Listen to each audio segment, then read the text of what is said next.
Bienvenue à bord de votre Télématin. Nous sommes encore ensemble pendant une bonne dizaine de minutes. Vous l'avez sans doute entendu, le Premier ministre Édouard Philippe a annoncé de nouvelles mesures afin de contrôler certains manifestants violents.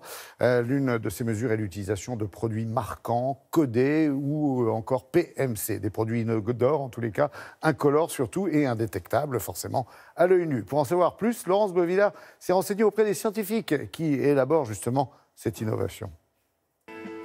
Ça, c'est mon sac et ça, c'est un produit marquant codé. Et grâce à lui, eh bien, si on vole mon sac, je vais pouvoir le reconnaître. Ce PMC, ce produit marquant codé, eh bien, devrait être testé prochainement par les forces de l'ordre lors des manifestations. Alors, qu'est-ce qu'il y a dedans ? 5 entreprises dans le monde sont capables de fabriquer ce produit et une d'entre elles est ici en Bretagne, à côté de Rennes. Quand on pulvérise sur la main, un textile, ça vient déposer le code.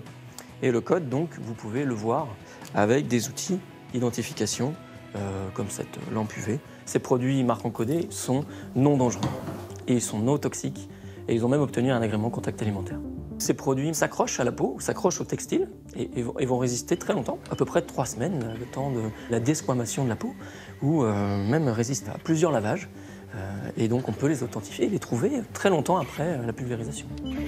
Vous pouvez les intégrer dans du plastique, des cols, un liquide, de l'eau, des alcools. On peut les intégrer un peu partout.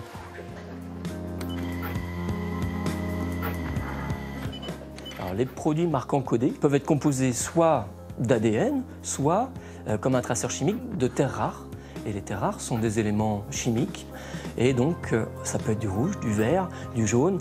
Et ça sert à celui qui va contrôler pour voir sur le produit si le traceur est bien présent, si le produit marquant codé est bien là.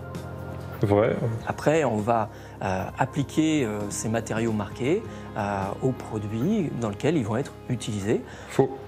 Ça peut être un produit de la cosmétique, même sécuriser des valises de transport de fonds ou des distributeurs de billets.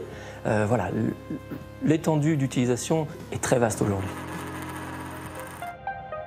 Ici, vous avez un exemple très parlant. Ce sont des tuyaux d'alimentation en eau potable. Ici, clairement, vous avez un tuyau ici qui est faux. Vous n'entendez pas de réponse du lecteur.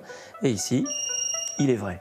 C'est très important de pouvoir les authentifier et garantir à l'utilisateur que son eau sera potable. Ici, on a des capsules pour les spiritueux ou des capsules pour des alcools comme la bière. Et il y a beaucoup de contrefaçons sur ces produits. Et donc, l'objectif de ces produits marquants codés est de pouvoir authentifier les vrais défauts. Nous fournissons les industriels, les détenteurs de marques ou les gouvernements. Prochainement, les paquets de cigarettes seront marqués avec ce produit pour éviter la fraude et la contrebande. Concernant les manifestations, le marquage ne pourra attester que de la présence d'un individu à un moment donné. Pour prouver sa culpabilité, il faudra d'autres éléments.